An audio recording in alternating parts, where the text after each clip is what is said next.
வணக்கம். என்ன இது ரொம்ப அநியாயம் பண்ணிட்டு இருக்காங்களே. வேகமாக விஜயை கூப்பிட்டு சிஎம் ஆக்கி உட்கார வைப்பேன். நாட்டில் எந்த வேலையும் நடக்க மாட்டேங்குது.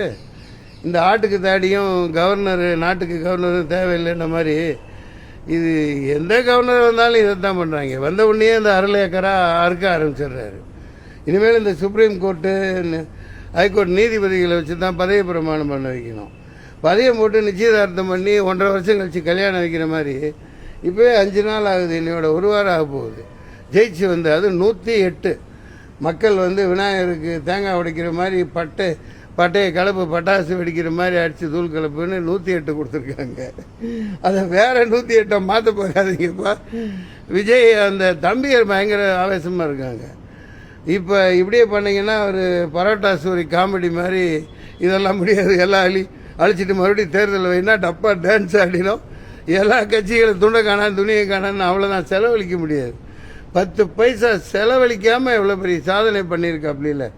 அப்புறம் அந்த மத்திய அரசு இப்படி நாதாரிப்பத்தனமான வேலை பண்ணிகிட்டு இருக்குது. இது ரொம்ப தப்பானது. மத்திய அரசு அங்கே வட மாநிலங்கள்லாம் இதே மாதிரி டுபாக்கூர் வேலை பண்ணி 50-60 பேர் ஜெயிச்சவங்களெல்லாம் முதல்வர் ஆக்கி விட்டு போட்டு 50 கோடி 100 கோடி 25 கோடின்னு வாங்கி தான் ஆட்சி அமைச்சாங்க. இது எல்லாத்துக்கும் தெரிஞ்ச விஷயம். அப்படி இருக்க சட்டப்படி நடங்க. நீங்கள் சட்டப்படி நடங்க. மெஜாரிட்டி இருக்குது. சட்டசபை கூட்டம் நிரூபிக்க போகிறார். எந்த வேலையும் நடக்க மாட்டேங்குது நாட்டில். முதல்ல வேகமாக ஆட்சியில் உட்கார வைங்க. மக்கள் ரொம்ப எந்த வேலையும் எங்கள் சினிமா சம்பந்தமானது மற்ற வேலை எதுவுமே நடக்காமல் இருக்குது. அப்புறம் நானும் தேர்தல் முடியாமல் காவேரி திருச்சி ஹாஸ்பிட்டலில் அட்மிட் ஆகி ரொம்ப சீரியஸாகவும் நான் தேர்தலில் போட்டியிடலைன்னு வாபஸ் வாங்கிட்டு காங்கிரஸ் திமுக அந்த அலையன்ஸுக்கு நீங்கள் வாக்களிங்க அப்படின்னு சொல்லி போட்டு நான் வந்துட்டேன்.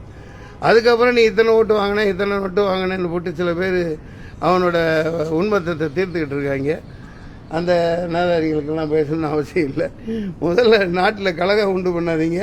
கவர்னர் வேகமாக கூப்பிட்டு விஜய் சிஎம் ஆக்கிற வெளியே பாருங்கள். அப்புறம் பார்த்துக்கலாம். நன்றி, வணக்கம்.